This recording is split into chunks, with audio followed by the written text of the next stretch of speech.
Most teams think the hardest part of heuristic evaluation is spotting issues. But honestly, the hardest part is deciding what's worth writing down. If you document every tiny imperfection, your finding starts feeling nitpicky.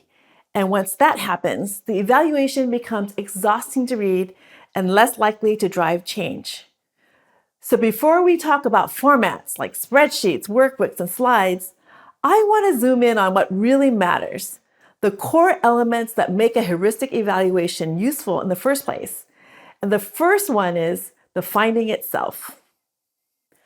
A good finding is a clear description of what you observed and why it's a usability problem. Your job isn't to critique the design or jump straight to solutions.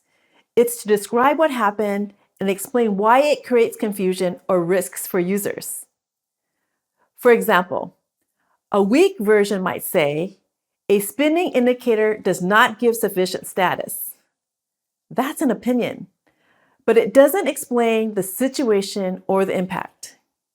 A stronger version would say, the spinning indicator runs for more than 15 seconds without providing additional information.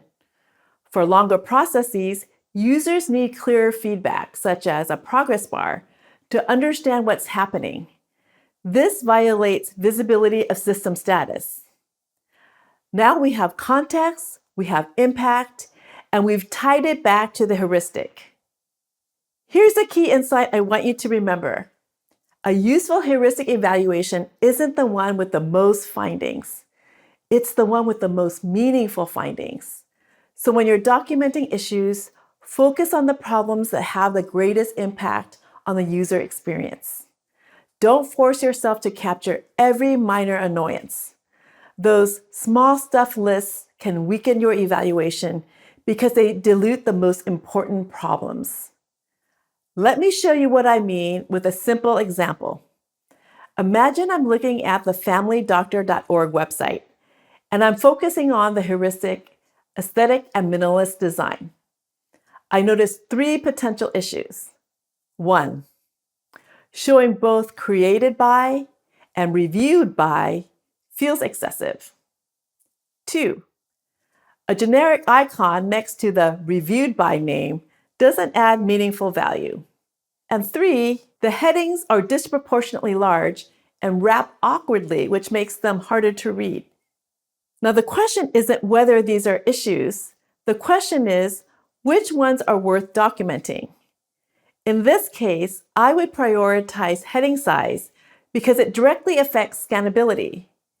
That's a clear usability impact, and it's a strong violation of aesthetic and minimalist design because the visual emphasis is being added in a way that actively interferes with understanding. The other 2 observations feel more like nuisances. They might be slightly distracting, but they don't meaningfully interfere with task completion. So in practice, I might leave them out or at least choose not to spend my team's attention on them. The goal of documentation isn't to prove you noticed everything. It's to capture the issues that matter enough to act on.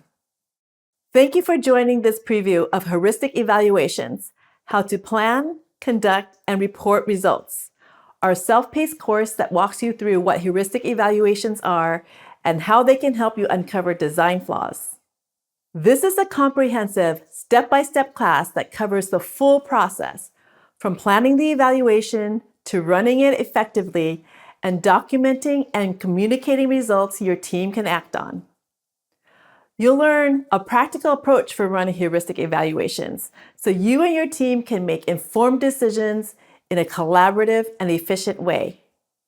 And because this is an NNG self-paced course, you're in complete control. You set the pace, and you can start and pause whenever you like to fit the learning into your schedule. To access the full course and explore more options in our growing library, visit NNGroup.com.